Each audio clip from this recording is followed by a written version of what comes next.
Welcome to Donmar TV News Channel.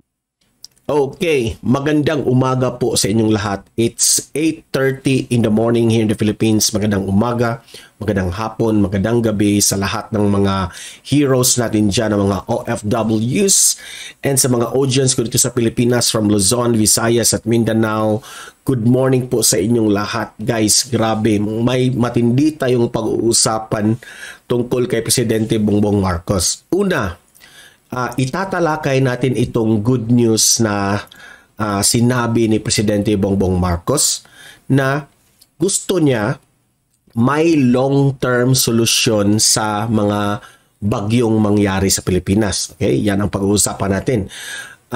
Pangalawa nating pag-uusapan, guys, pinasaringan ni PBBM yung mga bumatiko sa kanya sa Japan issue na nandun raw siya sa Japan during the bagyo. Sinagot na ito ni PBBM, lalo silang magagalit dito. At pangatlo nating pag-uusapan ay ito ngang si Agot Isidro. Nagpasaring ito sa Twitter ni PBBM. Ngunit mas lalo itong sasakit ang dibdib ni Agot Isidro dahil pinasaringan ni PBBM. Yung mga haters, yan, mas lalong magagalit. Pero bago natin ito itatalakay, guys, importante na i-like at i-share itong video natin sa Facebook at sa YouTube. Ready? 1, 2, 3, go!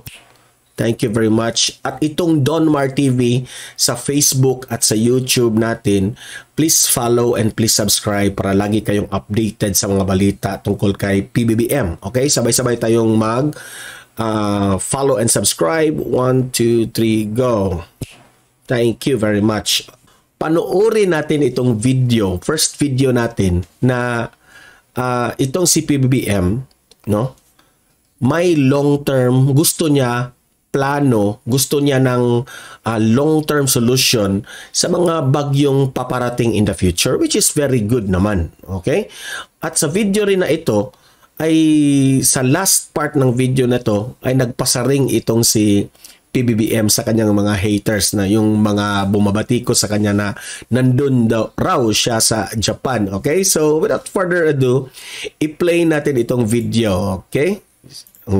Inaprubahan ni Pangulong Bongbong Marcos ang rekomendasyon ng NDRRMC na magdeklara ng isang taong state of calamity sa buong bansa dahil sa pinsala ng Bagyong Paeng. Hindi niya inaprubahan. No need raw, no, na state of calamity. Sabi ng Pangulo, mas mahalagang humanap ng pangmatagalang solusyon sa problema sa Correct. pagbaha. Tama nga naman. Mas mabuti yung long-term solution, di ba? Para naman kapag dumating ulit yung mga bagyo dito sa Pilipinas ay maiiwasan na yung mga problema natin, yung mga bahay na mga masisira, ganun. So dapat long-term solution ng yung mga tulay na mga masisira, yan dapat yan bigyan ng solusyon, na tamang solusyon, long-term solution, no? Let's think ahead kung ano ang dapat gawin na maiiwasan itong mga damages natin. Nasa frontline ng balitang yan, si Maricel Halili. Sakay ng helicopter, naglibot si Pangulong Bongbong Marcos sa Cavite at mga kalapit nitong probinsya para... Alam niyo kung gaano kaimportante yan na mag-helicopter ang ating Pangulo?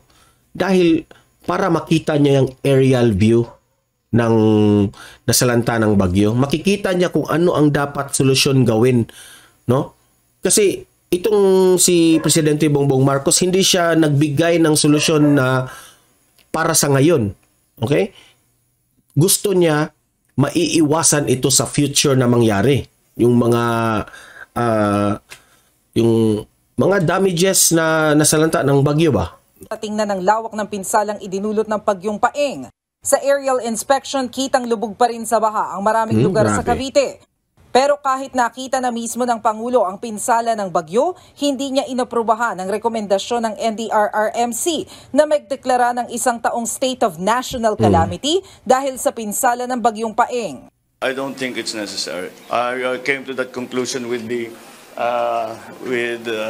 Alam nyo no, pareho sila ng kanyang tatay na advance mag-isip. In consultation with the DNR, sabi niya, hindi naman kasi extensive, very, very, how do we say, not naman isolated, highly localized, thank you, highly localized ang mga damage. We're talking about the East Coast, Quezon, dito sa Cavite, and then Maguindanao. Kasabay niyan, ipinunto rin ng Pangulo na mahalagang example, yang mga baha na yan, paulit-ulit na lang yan. May malakas na ulan, may bagyong darating, paulit-ulit na lang, di ba? Panahon pa yan ng mga former president natin. Baha, always baha talaga. Wala nang nagbago dyan. Di ba? Wala namang nagbago dyan. Always naman tayo nagbabaha, di ba? So ito ang gusto ni Presidente Bongbong Marcos na baguhin. Long-term solution. So ano ang solusyon dito? Maglagay ng mga malalaking kanal. Okay? Lagyan ng malalaking kanal yan. Paulit-ulit na lang tayo dyan sa baha. Diba? So tama itong sinabi ni PBBM na hindi niya inaprubahan yung 1 year na state of calamity ba yun? Ganyan? But gusto niya ng long-term solution. Kasi kapag magbagyo ulit, wala na itong mga baha na yan. Okay? So ano ba ang solusyon dyan? Yan ang pag-isipan ng mga tauhan, mga agencies ng gobyerno. Tuldukan na ang mabilis na pagbaha sa ilang lugar. Yung inikot nga namin, yun na nga, yung mga flood control natin, yung mga dike natin, wala na, erode na. Kaya't yun ang dapat natin tignan na meron tayong magkakaroon tayo ng plano na long term. Correct. Para kahit na dumakas ang tubig ng husto ay hindi naguguhol lupa at hindi na tayo inaabutan ng... Tama talaga itong pag-iisip ni PBBM, guys. Long-term solution talaga ang kailangan dito sa Pilipinas. Ng mga landslide na yun ang mga nagiging problema. Sinabi yan ng Pangulo matapos niyang pangunahan ang pamamahagi ng relief goods sa mga evacuee sa San Jose Evacuation Center sa Noveleta, Cavite. 3 ang namatay sa naturang bayan. Yung 2 po inatake sa puso sa kasagsagan po ng bagyo habang nasa loob ng bahay. At kinaumagahan naman po may nakitang isa pong patay din sa Barangay Salcedo 2 na natutulog daw ito ay hindi na po nagising at nalunod na. Sa buong probinsya ng Cavite, umabot sa 10 ang nasawi. Bukod sa mga namatay, apektado rin ang kabuhayan. Bilang ang Pangulo rin ang tumatayong Agriculture Secretary, tututukan niya raw ito, lalo't siya mismo ang nagsabi na nasa 260 million pesos ang halaga ng pinsala sa agrikultura at posibleng lumobo pa ito.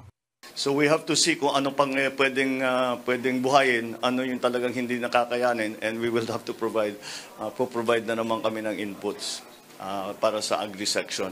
But it is the built-up areas na nagka-problema talaga dito, more than the agriculture.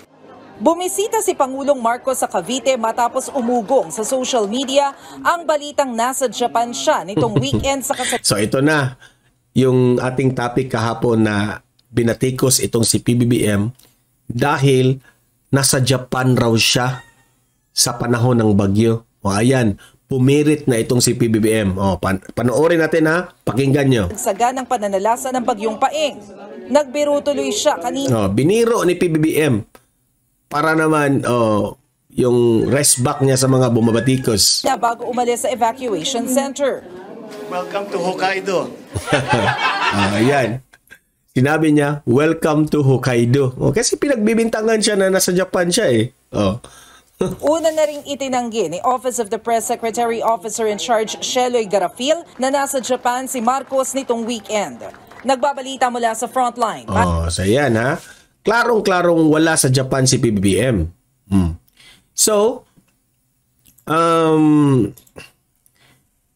explain ko ito ha. Itong long-term solution ni PBBM ang kailangan natin dito sa Pilipinas. Long-term solution talaga. Yung baha, lagi na lang may baha. Siguro, hindi naman ako eksperto ha, hindi ako engineer kung anong dapat gawin dyan sa mga baha-baha na dyan sa halos naman lahat sa Pilipinas na area, magbabaha, di ba?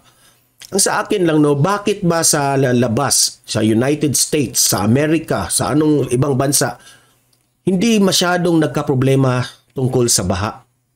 No? So, mangunguha tayo ng idea sa ibang bansa. Bakit hindi nagbaha sa kanilang lugar? No?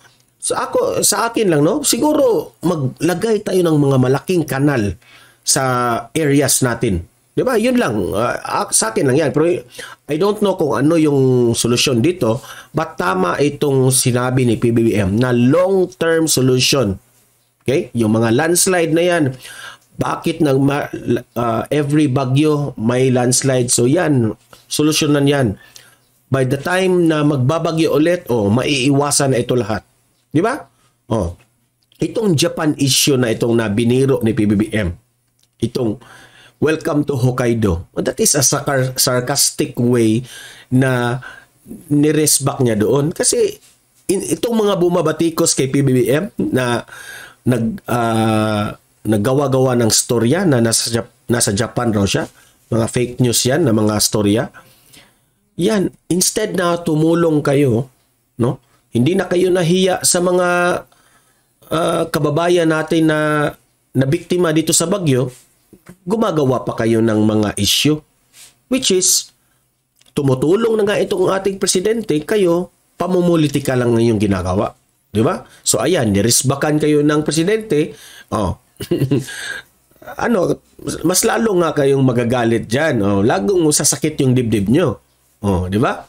At ipapakita ko itong Twitter post ni Agot Isidro. Okay? Ito yung kanyang post.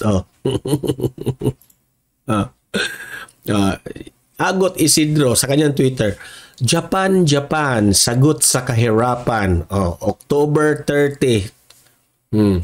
Wala nang ibang kung matalino tayo, no? Tayong mga 31 million, matalino naman tayo. Klarong-klaro na si PBBM ang pinasaringan diyan sa kay Agot, yung tweet ni Agot, no? Japan, sagot sa kahirapan. Ayan, rumesback si PBBM. Welcome to Hokkaido. Mas lalong sasakit yung dibdib mo dito, Agot Isidro. Ano ba? Ito yung tanong ko sa iyo, Agot Isidro. Hanggang ngayon pa ba namumulitika ka pa rin?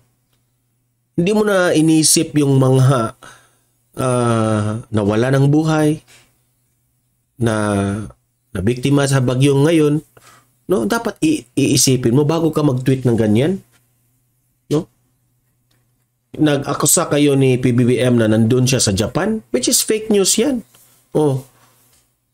Artista ka, influencer ka, marami kang fans, at ganyan ka mag-tweet, hindi maganda, Agot Isidro.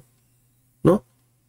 Itong si Agot Isidro, no, idol ko man ito noon, nung panahon pa ng Okidok-Kidok, nung sila yung tandem ni Agamulak.